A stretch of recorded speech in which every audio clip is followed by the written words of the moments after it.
For those of you in a wheelchair, my occupational therapist has me using my grabber tool, and I hold it with my left hand, reach all the way across to the right side. I got to pick up 10 things individually and move them all the way back to the left.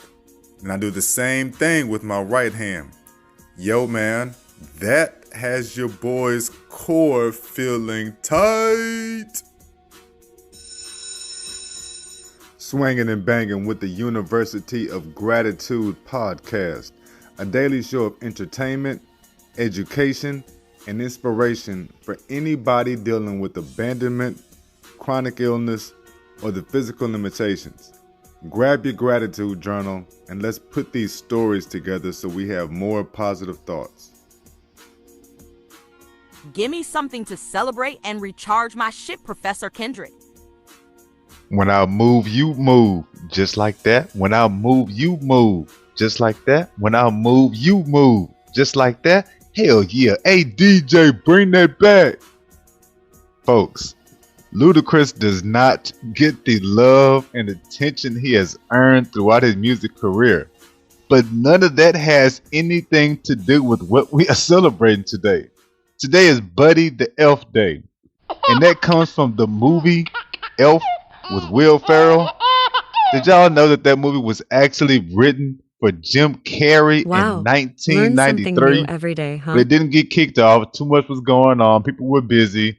And it ended up 10 years later, Will Ferrell got it for his first big time movie after leaving Saturday Night Live. They had to rewrite the whole shit because it was Damn. real dark and Really? real twisted before with Jim Carrey in it. And with Will Ferrell coming off Saturday Night Live, his first thing, they rewrote the whole thing. He got goofy with it. It is now considered one of the greatest Christmas movies of all time. Wow. Whoa. Answer the phone like Buddy the Elf Day. So when the telemarketers and everybody else come calling your phone and blowing your shit up on a Sunday, answer the phone like this. Me. Hello, I'm Buddy the Elf. What's your favorite color? Dog, bro, I was playing on the Wisdom app and I found a hell of a question for King's News. I make partnership with individuals in my community and with my tribe's people by inviting them on my podcast, University of Gratitude.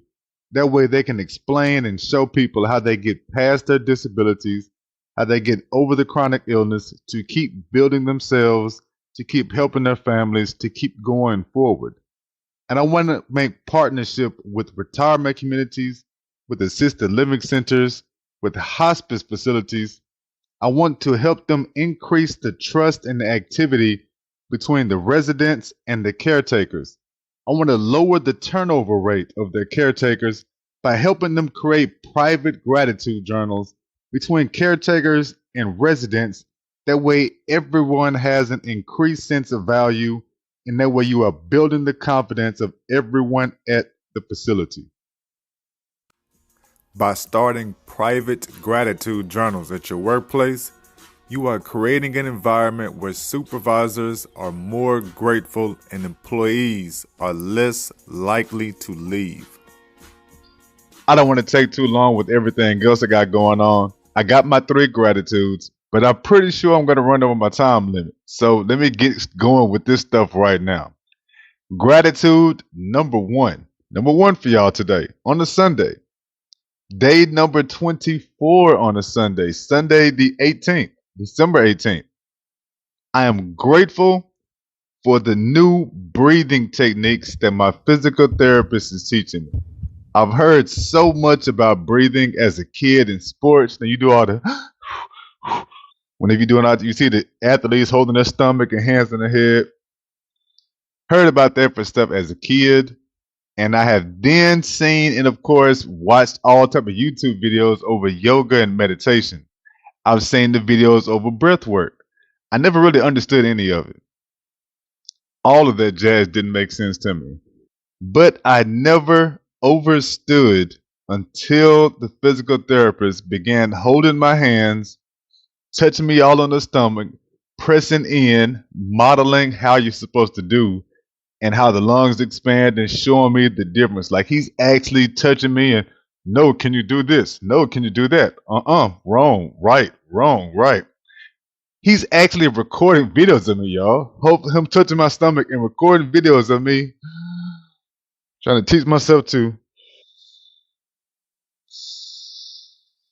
Well, the only thing that is supposed to move is the stomach. He's recording me and showing his back. I'm grateful for all of that because I am definitely breathing better. I feel the difference, and I see the difference mostly in my shortness of breath. I'm not even using this albuterol thing that the doctors prescribed. I'm just breathing a lot better now. It makes everything easier. Replacing an employee that makes $30,000 will cost you upwards of $15,000 in hiring fees, scheduling changes, and wage replacement. We can save you money by allowing me to start an online private gratitude journal for your workplace. Contact me at KendrickAvant.com. Gratitude number 2. About to be out of breath right now. Should I stop and do my breathing stuff right now? Gratitude number 2. I am grateful I got some real work done this weekend. Y'all know I took Fridays and Saturdays off to start Good for building you, my stuff Ken. up, getting Take things care right. of yourself like you So I tell got some us. real work done this weekend with the speaker business. The University of Gratitude now has its own page, KendrickAvant.com/University of Gratitude. I took off a bunch of the blog stuff, removed the different products, stopped trying to explain all these different services that I offer. It is nothing but the University of Gratitude homepage. People aren't going to be confused. The YouTube channel has its own handle now. So the YouTube channel is YouTube.com/University of Gratitude. All that is going to clear up my marketing efforts. And there's also a lesson everybody else who is handicapped in these wheelchairs, got these illnesses. You've got to build your shit, people. This is years I've been doing this. Years I've been working on building the speaker. Years I've been working on building up my client base and coaching people and showing people every day what I do and how I do it. You can do this shit too. That's the example I want to tell you all about. Plus, I've redesigned a link tree so that it is now only for my speaker page. Now when I post, they can see how the stuff works. They can see inspirational and motivational talks.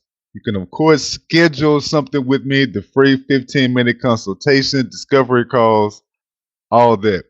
I feel like I accomplished so much shit this weekend. Hell, I feel like I worked you the did, whole bro. weekend, Now man. I'm Plus, I motivated went to to. work this weekend and got my overtime in. All that gets me so crunk. That raises my energy. Pronounced energy, but you still like energy. Happy Saturday, Kendrick. Why do you say if you can't get better, be better? Because no matter what is going on with your disability, with your illness, or with your money, you can always be a better father, you can be a better spouse, you can be a better version of you. Gratitude number 3. So my parents bought the kids. They sent some kids some gift cards. I didn't even know. My mama sent me a text, and the text just said, "Hey, check your front porch. Kids got something." Open that door up. It's a package out there. It's not the first time my mom has done this for me. I told y'all she has gifted me with all types of stuff. She watches the podcast, everything like that. She'll give me with all types of shit. So she pops up. She does these gift cards, and it's all for Christmas. And whether my parents know it or not, whether my mom or my daddy know it, anybody knows it, that really does remove some of the pressure on my ass. Because I trip over the financial burdens that I bring upon my wife. She has to do all this extra work. She has to do all types of shit. And I'm the handicapped spouse who has the shit going on. I also trip over the misunderstandings of my kids. My kids don't put it together like, oh shit, one parent is fucked up. Maybe the other parent got to work harder. Oh shit, the kids could never put it like that. All they do is complain about whatever the hell they can't do, won't do, can't anything like that. Shit they don't get, they don't want. It's like that damn Tupac song, man. Dear Mama. Oh shit. So I trip over the misunderstandings of my kids. By gifting my kids with these gift cards, it counts in my head as a gift from me. And it makes me think I have done something, done something with holidays and Christmas shopping, gifts and all that kind of stuff. Now I can also see, I'm grateful because now I can see with these gift cards if they're going to return the damn favor. If they're going to spend some of this money and show others like Dear Mama, something like Tupac did with Dear Mama. I want to see my kids grow with this and something. But either way, the whole experience, me writing out this story, gets my mind out the bullshit, gets my mind out of the rut, out of always thinking negative about Christmas because of what I feel like I can't support or do, or always being reminded about these wheelchairs and where you can't go. And oh man, it's so much at Christmas time. But the gift cards, hey man, that shit went a long damn me way. Thank you, mother dear. Y'all be pretty. Stay grateful. Remember, write out these gratitude stories so you have less negative thoughts. As long as you're writing this stuff out, you're going to have your positive thoughts. You're not going to be tripping over everything else going on. You can only think a positive or a negative thought at a time. Writing out these stories, your shit will be positive. Again, y'all be pretty. Stay grateful. You know your boy salutes you. I appreciate your participation. 1,000 thank yous. I am out.